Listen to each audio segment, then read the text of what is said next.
Akakiiko akalondoola omutindo gw'amasomero kakyagenda mu maaso n'okutalaga amasomero mu disitulikiti y'Empigi okulaba embeera mwe gali. Basookedde ku ssomero lya Wamatovu Seed School erisangibwa e Nakirebe ne balambula Pride College, Mpigi Mixed, Mpigi Light College, St Kizito ne St Maria Goretti Katende n'amalala.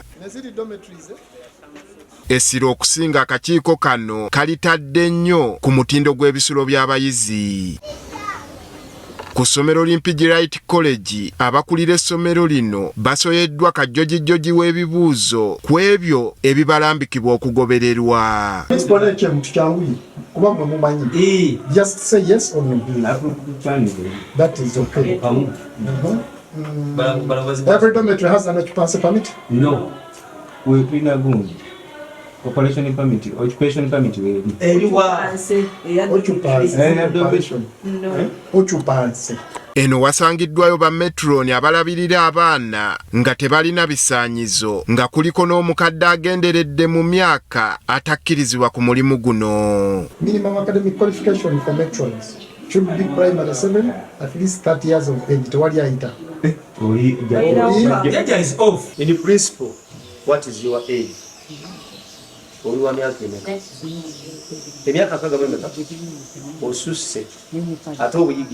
Ku ssomero li St Kizito eno basanze ebisulo by'abayizi tebiri mu mbeera nnungi ng'eno naye abasangiddwayo bakunyiziddwa. The learners are not there, but I'm seeing here.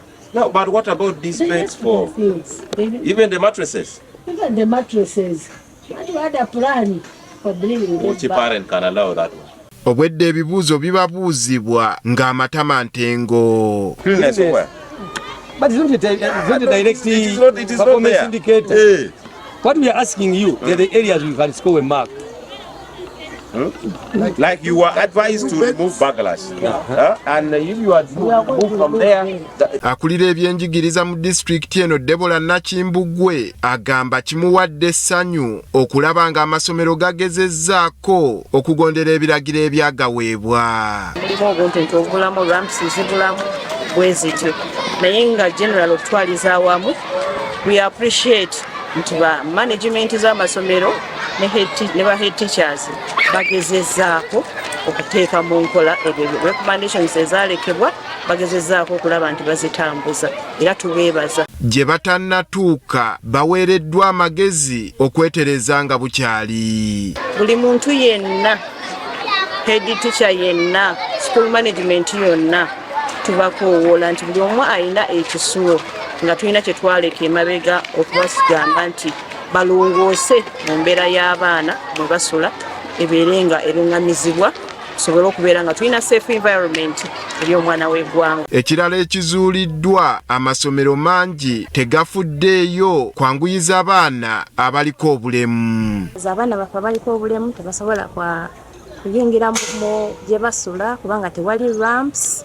Omwana wabazze n'akagaali ayinza okulemererwa okuyingirawo nga tetwagala buli kaseera baba batusikula. Speranza Nansere atwala abaana abaliko obulemu mu disitulikiti y'Empigi atendereza abazadde b'abaana abaliko obulemu abafubye okubatwala ku masomero. Naye tusaba gavumenti etuyambe abaana baffe yimirire okubatereereza basobole nabo okweyagalira mu environment. Akakiiko kano kagamba tekagenda kussa mukono okutalaga amasomero gonna okufuuza ago agatatuukana na mutindo.